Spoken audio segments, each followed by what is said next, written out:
Back to the turn of the century, when dreams of a new era were haunted by political scandal, the plague in Chinatown, and one of the greatest disasters in American history, the 1906 earthquake and fire. Good evening, everyone. I'm Pete Wilson. Tonight we continue our unprecedented journey back in time to a place you only thought you knew. We've assembled an outstanding team of historians and storytellers to bring you the glory, the tragedies, and the promise of one of the greatest cities in the world. With never-before-seen photographs and amazing archival footage, Channel 4 brings you the next chapter in the saga of this extraordinary place that we all call home. And now, KRON Channel 4 proudly presents San Francisco Into the Fire.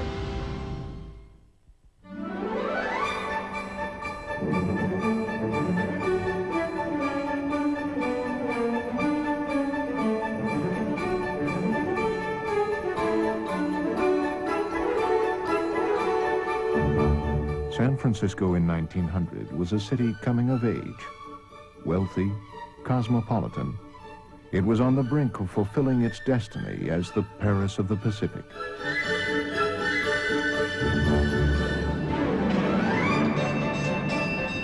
The view down Market Street revealed a bustling city filled with horseless carriages, cable cars, and sophisticated men and women wearing the latest fashions.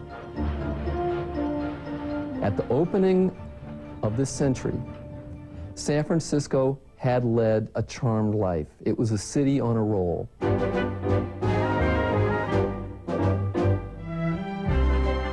With a population of some 350,000, San Francisco was the 9th largest city in the country. It had the preeminent port on the West Coast that moved more goods than all of the other West Coast ports combined. It had a brand new city hall with a copper dome that was larger and grander than the one in Washington, D.C. It had one of the largest luxury hotels in the world, the 800-room Palace Hotel. It had completed Golden Gate Park, one of the finest city sanctuaries in the country. And San Francisco's society was enjoying European opera singers, cordon bleu chefs. They were going to Delmonico's on Market Street and eating oysters and champagne. San Franciscans were also optimistic. The city had made a full recovery from the devastating worldwide depression of the late 19th century. Everything was available in San Francisco in the way of vice and sin. And it prided itself on that, as a matter of fact. It had wine, it had a strong Latin culture, especially in the North Beach area, its hills and its pastels next to the Golden Gate. And this all contributed to this bohemian Mediterranean quality, which was really very much unlike any other city in America at that time. It was a time of real revelry and joy in the city, but that would start to crumble. In the springtime of that first year, the body of a Chinese laborer was discovered in a Chinatown hotel. The cause of death was the bubonic plague. Plague was only found in Chinese inhabitants of Chinatown. These were almost all men, single men that lived in these various tenement houses. Because San Francisco was the leading West Coast shipping and manufacturing center, the city was in official denial. Mayor James Duval Phelan sent a telegram to the mayors of 50 eastern cities, assuring them that all was well in San Francisco. It would have been very bad for business, and therefore they took the position of denying this presence. The plague had killed 3/4 of the population in 14th century Europe and Asia. In San Francisco's Chinatown of 1900, there was fear of an epidemic because of its overcrowded conditions. 25,000 people were living in a 12-square block area. The Chinese had a great fear that the plague diagnosis was going to be used against them. Chinatown had been considered to be a nest of disease and prostitution and gambling. One newspaper, in fact, suggested that Chinatown be eradicated, stating, "Clear the foul spot from San Francisco and give the debris to the flames." But that would not happen. White property owners who owned 90% of Chinatown were making too much money. Eventually, a cleaning campaign was implemented. Rats were exterminated, buildings demolished, and wooden basements cemented. But for some, it was too late. In 1900, 22 officially documented victims died from the disease. San Francisco's troubles continued. In April of the next year, employees from the United Railroads Company went on strike. By the end of July, cooks, waiters, machinists, and longshoremen had also walked out. Mayor Phelan attempted to mediate the dispute. Being an Irish Catholic, he very much appealed to the Irish Catholic workers, who were probably the majority of the working class in San Francisco at that time. But the mayor, who was a conservative Democrat, allowed San Francisco's police to serve as strikebreakers, angering labor. When he uses the police, he is very much criticized by certain church leaders and by the Irish Catholic working class. By September, there were 20,000 unemployed and 200 ships tied up on the waterfront. There was sabotage, threats, rioting. 5 people were killed. The city was in crisis. You've got the city that is absolutely tearing itself apart. After months of conflict, the bitter strike was settled when Governor Henry Gage threatened to bring in the military and declare martial law. As for Phelan, he had lost. He would never again run for mayor of San Francisco. There was a tremendous revulsion against Phelan at that time. Phelan, of course, then decides not to run for re-election. And that's when you get the rise of the Union Labor Party.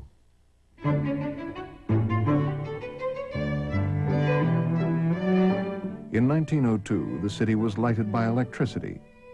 Buffalo Bill Cody came to town with his Wild West show. At the top of Nob Hill, construction began on the Fairmont Hotel. And Eugene Schmitz, a violin player who was the candidate of the newly formed Union Labor Party, became San Francisco's new mayor. The election of Handsome Gene, as he was also known, marked the beginning of one of the most corrupt administrations in the city's history. Band leader, union leader, with parents who were both Irish and German, Catholic. Schmitz was an ideal mayor for the city of San Francisco. Mayor Schmitz, despite his good looks, didn't really run the city. It was being run behind the scenes by a brilliant but totally unscrupulous lawyer named Abraham Roof, often known as just Boss Roof. A native San Franciscan, Abe Roof was a very ambitious lawyer who divided the spoils of extortion and bribery. The kickbacks included the granting of liquor licenses to so-called French restaurants, where prostitution flourished. There were other profitable deals with many of the city's leading businesses, like the United Railroads Company, which paid Abe Roof $200,000 to ensure that overhead trolley lines would be allowed because it was cheaper than building them underground. Those same overhead lines are seen in San Francisco today. In the corrupt partnership between the mayor, the board of supervisors, and Boss Roof, anything was available for a price. Boss Roof was about as unscrupulous as they come. In early years, he was actually an idealist. He was somewhat of a reformer, but he found that that would get you nowhere in a city like San Francisco, and so he very quickly learned that to get ahead in the city, you would have to be corrupt. And he really went at it with great enthusiasm, with great gusto.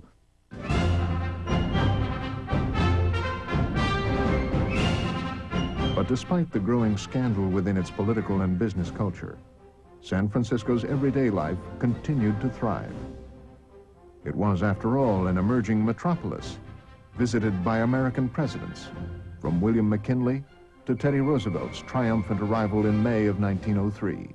The popular president and Spanish-American war hero was greeted in the bright sunshine by thousands of flag-waving schoolchildren on Van Ness Avenue. Roosevelt had come to San Francisco to dedicate the Dewey Monument in Union Square. A year later, right across the street from the new monument, an opulent hotel opened its doors for the first time. Called the St. Francis, it was built in 2 years at a cost of $2.5 million. And there's a telephone in every single room, and that just totally thrilled people. In North Beach, 6 months later, a converted saloon on Washington Street became home to a new bank, the Bank of Italy. Amedeo Peter A.P. Giannini was the bank's founder. A.P. Giannini is one of the most important men in San Francisco's history, certainly in California's history, and I'd say even in national history. The son of Italian immigrants, A.P. Giannini was born in San Jose in 1870, and when the family moved to San Francisco, the young and ambitious A.P. worked after school for his stepfather in the wholesale produce business. Giannini had talent. He knew people, he liked to talk to them. He understood the merchant mentality.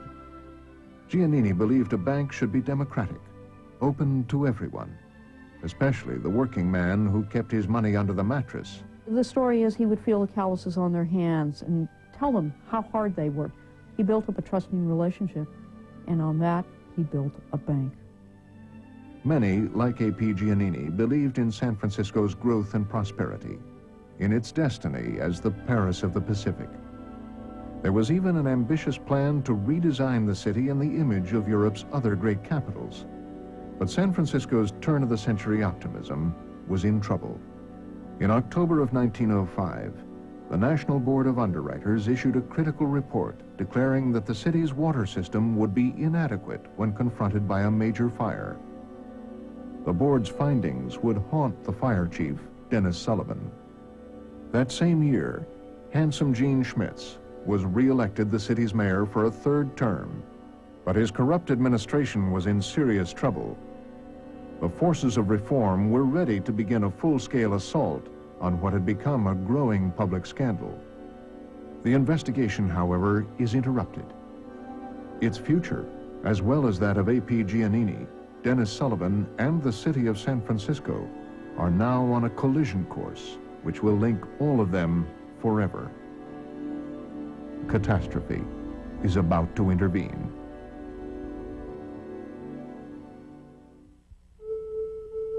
When Into the Fire returns, San Francisco is destroyed by the Great Earthquake of 1906.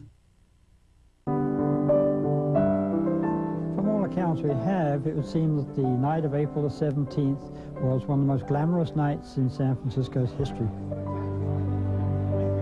It was a Tuesday evening, and 2,500 San Franciscans packed the Grand Opera House on Mission Street to watch the famous Italian tenor Enrico Caruso sing to great acclaim the role of Don Jose in the opera Carmen. On that same spring night, theater patrons could also see actor John Barrymore perform in The Dictator, attend the Orpheum for the latest in vaudeville, or the Columbia for Babes in Toyland. After the shows, there was dining and socializing in the city's great restaurants and hotels. It was the week after Easter Sunday. Everybody had been out having a good time. Some people were still up early in the morning, carousing about. Chief Dennis Sullivan was on duty that night. He had been with the fire department for 26 years and had often battled with city officials over San Francisco's firefighting deficiencies. Sullivan believed the city was not ready to fight a disaster, and 90% of its buildings were made of wood. Fire underwriters were terrified when they looked at San Francisco, and had been ever since the gold rush, because it was so wooden, so dry, and the houses were so close together. Robert Louis Stevenson described it as a woodyard of unusual extent. It seemed like the whole city was fated to burn. Shortly after midnight on Wednesday the 18th, Sullivan was with his men when they extinguished a 3-alarm warehouse fire near Market Street.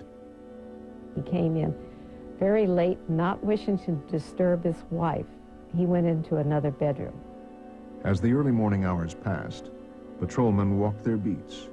The produce market was busy with activity, and the fun-loving crowd in the saloons of the Barbary Coast was ending its night of partying. On this spring morning, most of the city was still asleep, but before the sun would rise, San Francisco's destiny would be changed forever. Many people say Sodom and Gomorrah. This was Sodom and Gomorrah, and by golly, it met its fate.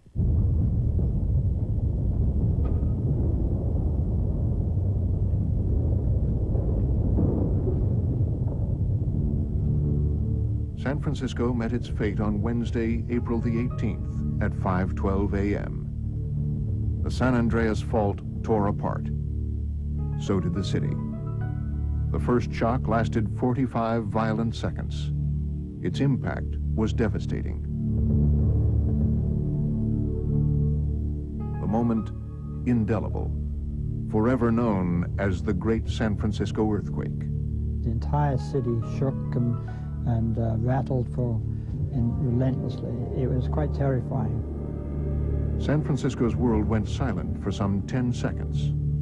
Then the quake became even more violent. Nature, in all of its fury, had overwhelmed the Paris of the Pacific. And what everybody remembered, of course, was this great roar, which you hear in great earthquakes. There's a tremendous roar that comes from everywhere, and it's almost indescribable, but it's part of the terror of the earthquake. Police officers who were on patrol saw the violence of the quake firsthand. One of them was Jesse Cook, and he stood on the street. Cook described the city streets as moving like waves in the ocean. And watched the earthquake basically coming to him. And he talks about just hearing this sudden sound beginning to get louder and louder and louder, and then hearing church bells clang and masonry beginning to fall. He said it was like a terrier dog shaking a rat. City Hall appeared like a skeleton. Some 27 years of construction at a cost of $7 million, destroyed in seconds.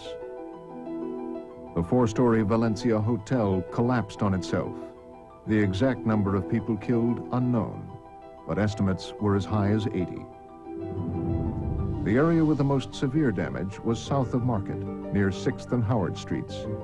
It was a densely populated, working-class district of tenements built on landfill, which liquefied. As many as 500 people may have been killed. If San Francisco had an epicenter, this was it. The buildings down there, which were generally flimsy, they just went to pieces, especially if they had been built on creeks or swamps. They were thrown off of their foundations, or they actually collapsed. They pancaked. At Bush Street, a wall from the 8-story California Hotel fell on the fire station, where Chief Dennis Sullivan and his wife slept. Chief Sullivan, hearing all of this, rushed into the room to check on his wife, fell through the hole in the floor, and fell down on top of all of this debris. Sullivan's wife was fortunate. Her injuries were minor. The chief, however, suffered a punctured lung, broken ribs, and a fractured skull. San Francisco had lost its fire chief. Dennis Sullivan was dying. Immediately after the quake struck, General Frederick Funston walked swiftly from his home on Washington Street to the top of Nob Hill. By this time, the sun had come up. A Medal of Honor winner during the war in the Philippines, Funston was shocked by the devastation.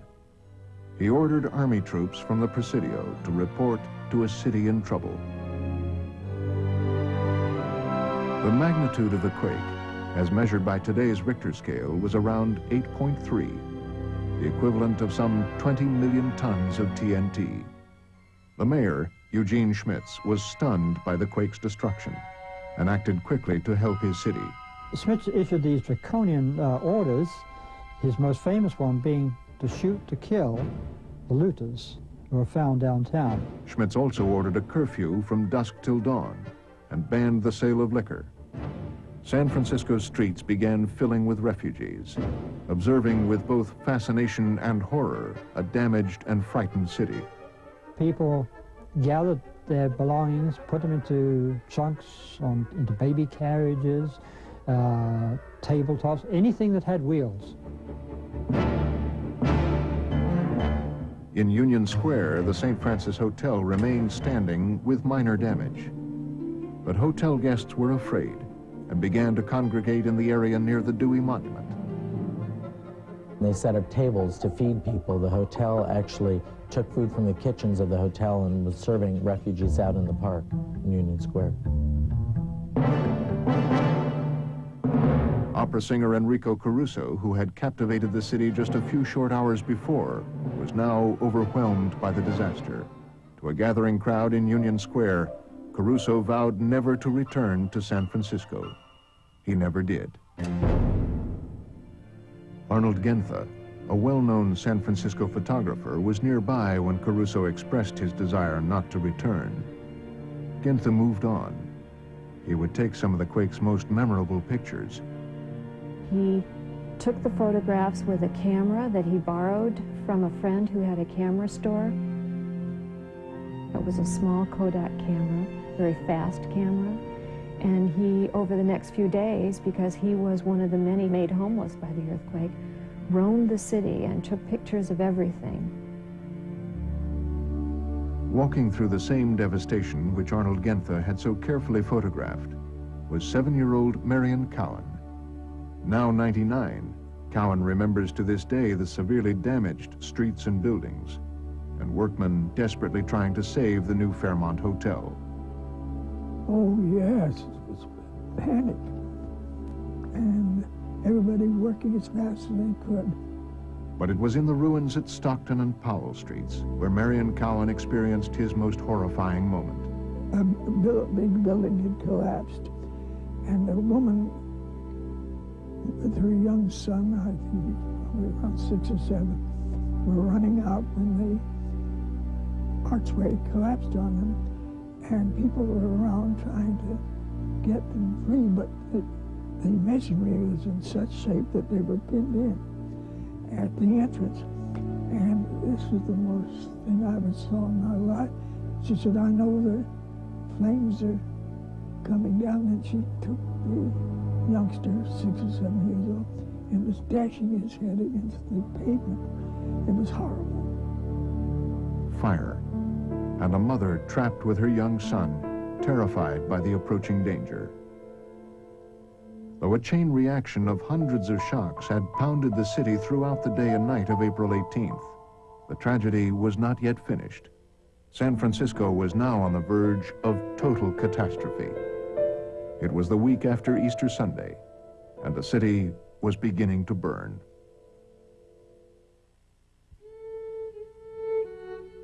When Into the Fire returns, the fight for San Francisco's survival.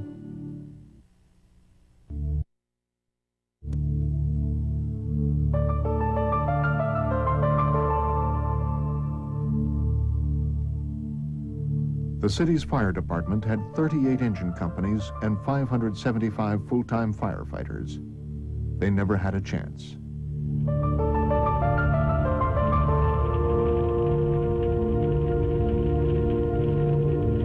What happened, these fires burnt out of control and linked up one with the other, and soon the whole of the town was one raging inferno. Clouds of black smoke covered the skies. The city's life support systems were in ruins. Gas mains snapped, water pipes shattered, fire hydrants useless. Dennis Sullivan's greatest fears became reality when his men responded to the raging fires.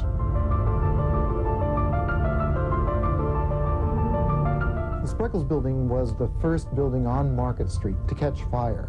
The fire, as it approached from the south, was so hot that the windows smashed and all of the flammable material on the inside of the Spreckels building caught on fire, and the building went up like an enormous 19-story torch. Multiple disasters were happening all at once.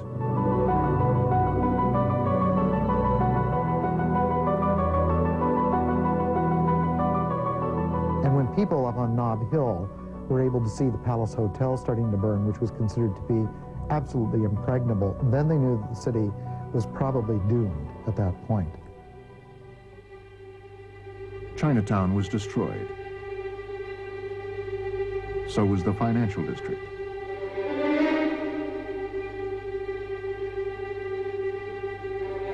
The St. Francis Hotel had survived the quake, but not the inferno.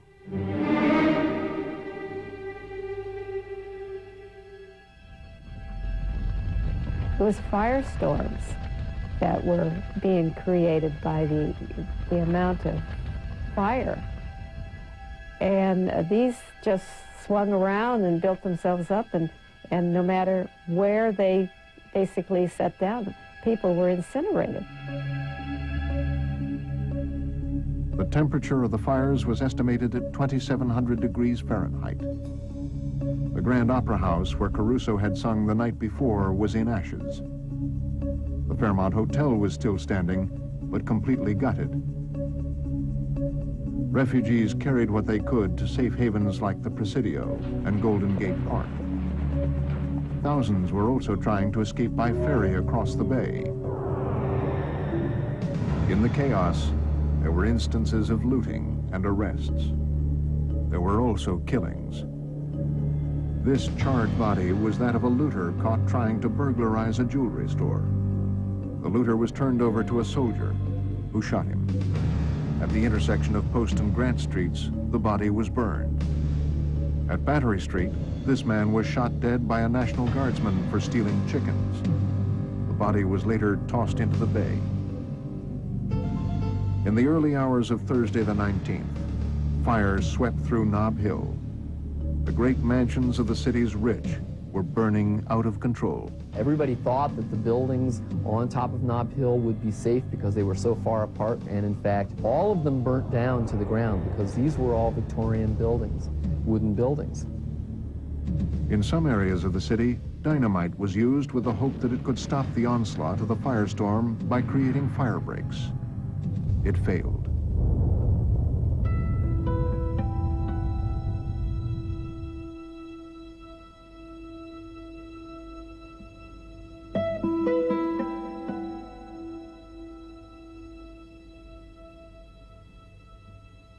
By Friday, Telegraph Hill was consumed by fire.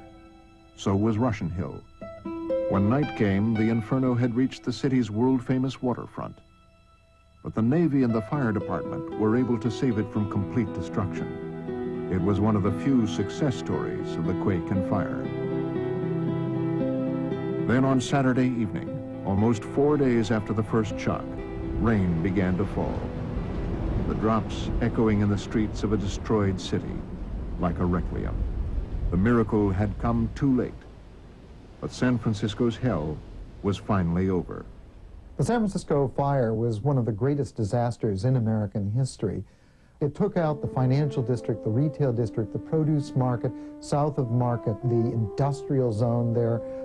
It took out North Beach, it took out Russian Hill, Nob Hill, before it was finally stopped at Van Ness Avenue. It even took out part of the Mission District. So within 3 days, you have a major American city which simply vanishes off the face of the earth. The battle to save San Francisco ended in failure. Some 500 city blocks were ravaged, 2,800 acres, 28,000 buildings destroyed. There was little which escaped total annihilation. San Francisco was covered in its own ashes. It was a tremendous devastation. 250,000 people are rendered homeless out of a population of 400,000. The initial death toll was listed at almost 500. More recent research has pushed that number to 3,000. Among the dead was Fire Chief Dennis Sullivan. Unable to overcome his devastating injuries, Sullivan died 3 days later.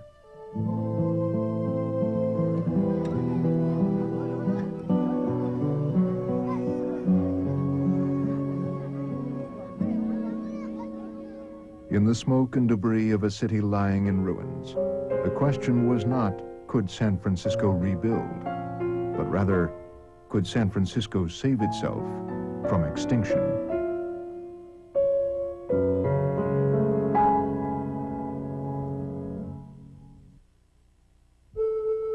When Into the Fire returns, San Francisco is torn apart by political scandal. A tragedy in every way. The damage to the city of San Francisco was estimated at $1 billion. It seemed inconceivable. But the nation and the world responded to the catastrophe. Within 3 days, America's federal government sent $2 million in relief aid. More would follow. Tent cities emerged. 40,000 people were living in army canvas in Golden Gate Park. Thousands more were housed in the Presidio and Fort Mason, or in makeshift shanties on the streets. There were long lines for food and supplies at various relief points. Temporary graves for the dead were dug in Washington Square. Insurance companies were overwhelmed. Some made payoffs at discounted prices, but others would not or could not respond to the 90,000 claims against them.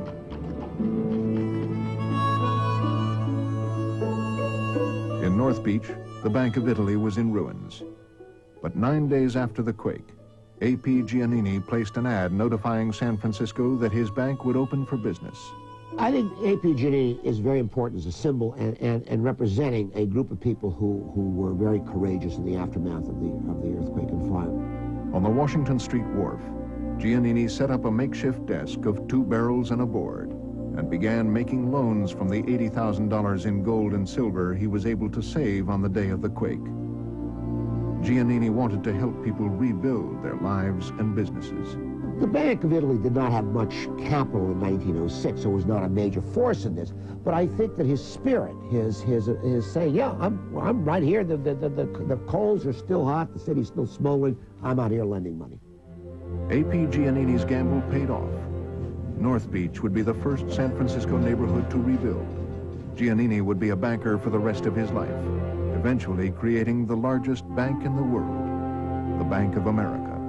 But from the ashes of the quake, Giannini was not alone in trying to renew San Francisco's once promising future.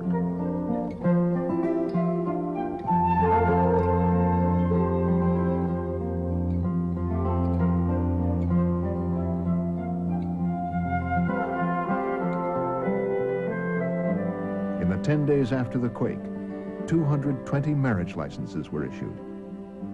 By May, thousands of homes were able to use their gas stoves.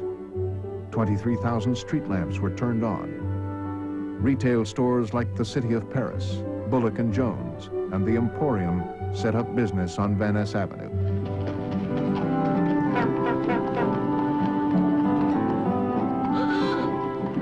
"40 days after the quake, the Little St. Francis was built near the Dewey Monument in Union Square. It was a replica of the original hotel in every way: service, food, style, and always full.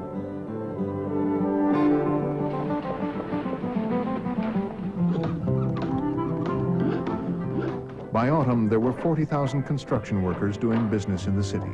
I think there's a sense that people want to get back, they want to get back to normal, they want to rebuild the same way as quickly as possible.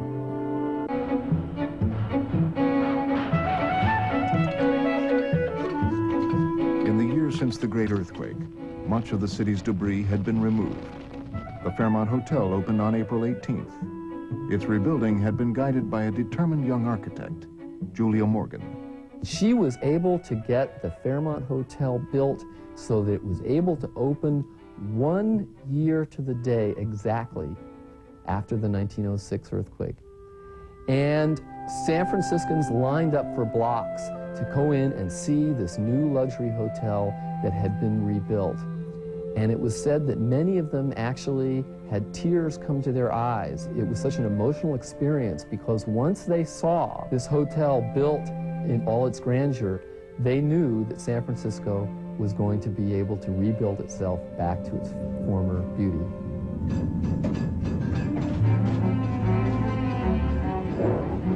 San Francisco now had a new mayor, Edward Robeson Taylor. Described as a man of integrity, Taylor was also a respected physician. At Aquatic Park, the world-famous escape artist Harry Houdini performed his magic when he escaped from chains underwater in 57 seconds. There was a flag raising at Pioneer Park, and a new 6-day comic strip called A Mutt appeared in the Chronicle.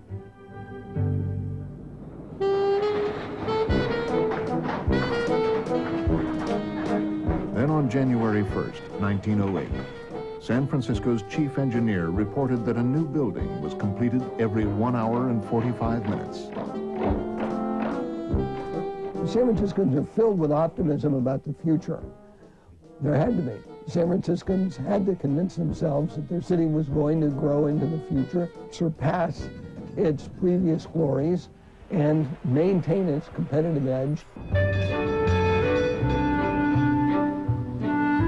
When 1909 arrived, the normal rhythms of everyday life in San Francisco were more evident, the earthquake more distant. Makoto Hagiwara, who maintained the Japanese tea garden in Golden Gate Park, introduced the fortune cookie. The city's first gay bar, the Dash, had opened for business on Pacific Street in the Barbary Coast. The San Francisco Seals baseball team became champions of the Pacific Coast League, and the city's rebuilding continued to make progress. The value of new construction was now at $150 million. Homes and businesses were among the 19,000 new buildings filling the streets. Trying desperately to become a better city, San Francisco had also saved itself from extinction. On October 19th, the city held the Portola Festival, commemorating the 140th anniversary of the discovery of San Francisco Bay. The festival was also used as a public relations gesture to celebrate the city's ongoing recovery from the great earthquake. Like the proverbial phoenix, a mythological bird which symbolized death and resurrection, San Francisco had risen from its own ashes. The first decade of this century was the most pivotal in San Francisco's history, in which we would see San Francisco transform from a quaint Victorian burg into a modern American metropolis. When New Year's Eve arrived in 1909, the city's population was 415,000. They had survived an apocalypse which saw most of the city's physical and political structures completely obliterated and then rebuilt. It had been a wrenching transformation, but a tumultuous decade had finally ended. Now it seemed everyone could move ahead with renewed optimism. San Francisco's future was possible.